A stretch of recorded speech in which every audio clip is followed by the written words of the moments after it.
आउज़ बिल्लाहि मिनश शैतानिर रजीम बिस्मिल्लाहिर रहमानिर रहीम। Class 9th। बेटा आज हम लोग पढ़ेंगे topic artificial satellite. Artificial satellites क्या हैं?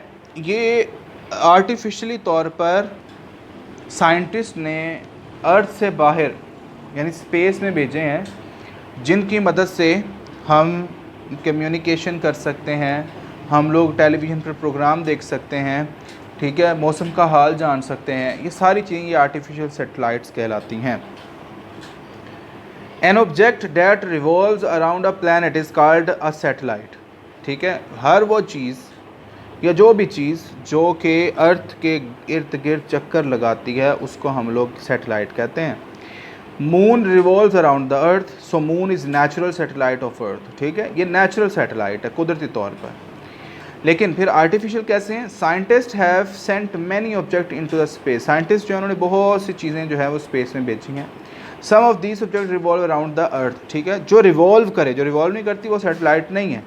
These are called artificial satellite. तो ये डेफिनेशन है यहाँ से ये आपके पास आर्टिफिशियल सैटेलाइट्स की। ठीक है, most of artificial satellite orbiting around the earth and are used for communication purpose. Artificial satellites carry instrument और passengers to perform experiment in space. कुछ लोग भी जाते हैं और कुछ आर्टिफिशियल में इंटेलिजेंस की मदद से उनको प्रोग्रामिंग दी जाती है, जिसकी वजह से वो खुद भी काम कर रहे होते हैं। ये आपके पास दिखा दिया, ये ऑर्बिट के अंदर देखें, ये रेडियस है और आपके पास यहाँ से लेकर यहाँ तक ये रेडियस ऑफ अर्थ है और यहाँ से लेकर यहाँ तक ये आपके पास ये हाइट है। और अगर हम यहाँ से यहाँ तक ये टोटल ले लें तो उसने इस टोटल को आर का नाम भी दिया हुआ, ऑर्बिटल रेडियस भी कहा हुआ है। ठीक है जी। और यहाँ पर large number of artificial satellite have been launched in different orbits around the earth.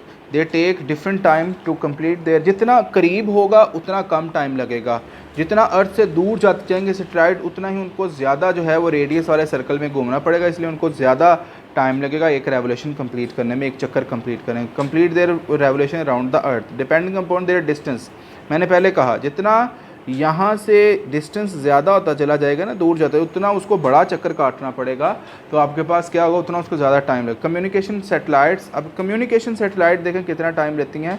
Take 24 hours to complete their one revolution, एक चक्कर पूरा करने में round. As earth also complete its one rotation about its axis in 24 hours in the communication satellite appear to be stationary with respect to earth. देखें जितना time उसको लग रहा है ना सैटेलाइट को, उतना ही अर्थ को लग रहा है। तो इसलिए जब अर्थ के साथ साथ उसकी मूवमेंट हो रही है तो हमें ऐसा ही फील होता है कि वो रुकी हुई है, स्टेशन है। It is due to its, जैसे अगर आपको इसकी मैं आपको एग्जांपल दे देता हूँ, बस के अंदर हम बैठे हैं ना, हम बस के साथ साथ ही मूव कर रहे हैं, तो हमें ऐसा ही लगेगा कि हम लोग रुके हुए हैं, लेकिन हम जो है वो सफ़र कर रहे होते हैं। कोई चीज़ जब हमारे साथ साथ मूव कर रही होती है ना, बिल्कुल साथ साथ, तो हमें ऐसा लगता है जैसे वो बिल्कुल साकिन स्टॉप हालत में, रेस्ट की हालत में, लेकिन असल में हमारी और उसकी मूवमेंट एक जैसी है, इसलिए हमें उसकी मूवमेंट का अंदाज़ा नहीं हो पाता। इट इज़, और उसके बाद क्या होता है, stationary with respect to earth. It is due to this reason that the orbit of such satellite is called the geostationary orbit. तो ऐसी सैटेलाइट्स जिनके जो कि स्टेशनरी लगती हैं उनके ऑर्बिट्स को हम जियो स्टेशनरी भी कहते हैं। Dish antenna sending end receiving signal from them have fix direction depending upon their location on earth. ठीक है, डिश एंटीना जो हम यूज़ करते हैं, मोबाइल कंपनीज यूज़ करती हैं, टेलीविज़न यूज़ करते हैं, तो उस पर उसकी एक फ़िक्स पोजीशन रख दी जाती है जिसकी मदद से हम लोग ये सारा कुछ यूज़। डू यू नो, हमें देख लें, the height of the geostationary satellite is about 42,300 kilometre from the surface of the earth. Its velocity with respect to earth is zero. ठीक है, वेलोसिटी ज़ीरो है क्योंकि वही स्पीड अर्थ की है, वही स्पीड उसकी है, तो इसलिए वो बिल्कुल ज़ीरो लगती है। ग्लोबल जीपीएस जिसे हम कहते हैं, जीपीएस क्या होता है? Global positioning system is satellite navigation system. ये नेविगेशन सिस्टम है जिससे हम लोग लोगों की पोजीशन का पता लगाते हैं कि कोई किस टाइम यहाँ इस टाइम कहाँ पर है। It helps to us to find the exact position of an object anywhere on the land, on the sea, on the air. GPS consists of 24 Earth satellites. These satellites revolve around the Earth twice a day with a speed of 3.87 km per second. एक second के अंदर 3.8 जो है वो kilometre move करती है। तो ये आपके पास जीपीएस होता है, जीपीएस सैटेलाइट्स की जो है इतनी स्पीड होती है। Motion of artificial satellite last topic है इस चैप्टर का। और इस टॉपिक के बाद आप लोगों को जो है वो के पास 1-2 दिन का मैं टाइम दूंगा। अगर किसी को पूरे चैप्टर में कोई टॉपिक समझ नहीं आया तो वो उस चीज़ को समझ सकता है। हमारे पास है जी motion of artificial satellite. A satellite requires centripetal force that keeps it to move around the earth. ठीक है कि सेंट्रीपिटल फोर्स हमने पढ़ी थी। सेंट्रीपिटल फोर्स वो होती है जो कि एक दायरे में लग रही होती है और उसकी डायरेक्शन हमेशा सेंटर की तरफ होती है, डायरेक्शन। ठीक है, तो ये यहाँ पर भी वो सेंट्रीपिटल फोर्स ही होती है जो कि उसको अर्थ के इर्द गिर्द घूमने में मदद देती है। The gravitational force of attraction between the satellite and earth provide the necessary centripetal force. तो ये आपके पास जो इन दोनों के दरमियान जो आपके पास फोर्स ऑफ अट्रैक्शन है ग्रेविटी की, तो उसकी वजह से ये एक सर्कल में घूमते रहते हैं। कंसीडर अ सैटेलाइट, इसकी एक्सप्लेनेशन जब भी आपको ये आता है तो आपने यहाँ से लिखनी है। इसका मैस m है और वो h हाइट पर है और उसका जो रेडियस है वो r0 है, ऑर्बिटल स्पीड जो है v0 है। The necessary centripetal force required is given by equation.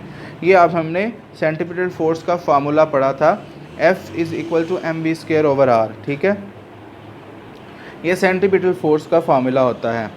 This force is provided by the gravitational force of attraction between the earth and satellite and is equal to the weight of satellite W prime। ठीक है, change कर दिया ताकि थोड़ा सा, क्योंकि weight of जो आपके पास सैटेलाइट है उसको उसने बताया है mgh। gh का मतलब है हाइट पर। थस आपके पास फोर्स और वेट बराबर होता है और यानी force is equal to mg आ जाता है।